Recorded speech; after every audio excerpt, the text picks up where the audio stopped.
Seigneur Jésus, avec respect, je me prosterne devant toi. L'amour incarné, c'est l'amour du Père qui t'a envoyé à nous. Ta vie a été une mission d'amour à laquelle ta mort a mis le sceau. Le commandement que tu as laissé à tes disciples est celui de s'aimer les uns les autres.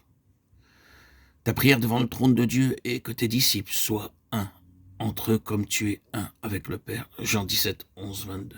Et que son amour soit en eux. Tu veux voir en nous ce trait de ressemblance avec toi. Que nous aimions comme toi, tu aimes. Tu nous dis que pour le monde, la preuve irrécusable de la divinité de ta mission sera l'amour de tes disciples les uns pour les autres. L'esprit qui vient de toi, à nous, et l'esprit d'amour qui t'a porté à te sacrifier toi-même et qui vient enseigner à tes saints à vivre et à mourir pour les autres comme toi tu l'as fait.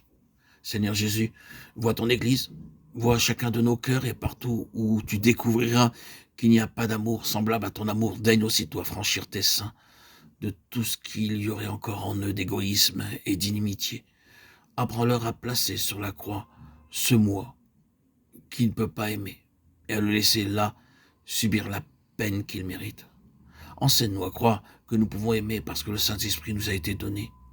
Enseigne-nous à commencer tout de suite à aimer, à servir les autres, à leur sacrifier notre moi, notre vie, afin que nous apprenions quelle est la force de l'amour en action et que notre amour croisse et se fortifie en s'exerçant. Oh, enseigne-nous à croire que puisque tu vis en nous, ton amour aussi est en nous, et qu'ainsi nous pouvons aimer comme tu aimes. Oh, Seigneur Jésus, tu es l'amour de Dieu. Ton esprit même est en nous.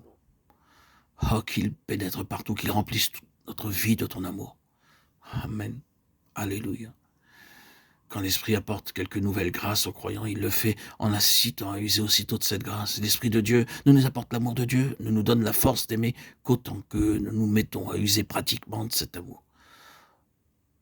Toute grâce reçue au-dedans de nous doit aussitôt se manifester par des actes, comme la graine semée en terre doit germer et en sortir. Impossible de voir ou de sentir en nous l'amour pour Dieu et pour le prochain, à moins de le mettre en pratique. Notre force spirituelle nous reste inconnue tant qu'elle n'est pas mise en action dans notre conduite. L'amour de Dieu a été répandu dans nos cœurs par le Saint-Esprit qui nous a été donné. Romains 5, 5. Cet amour est donc là, dans notre cœur. Mais nous pouvons l'ignorer longtemps jusqu'à ce que nous commencions à en user pratiquement, croyant que réellement nous avons par lui la force d'obéir au commandement d'aimer, la force d'aimer Dieu et notre prochain de tout notre cœur. La foi et l'obéissance précèdent toujours la conscience et l'expérience d'avoir reçu la vertu de l'Esprit. Ainsi que Dieu vous aime, aimez-le de même. Et aimez de même tous ceux qui vous entourent. Je vous y exhorte par l'amour de l'Esprit. Romains 15, 30.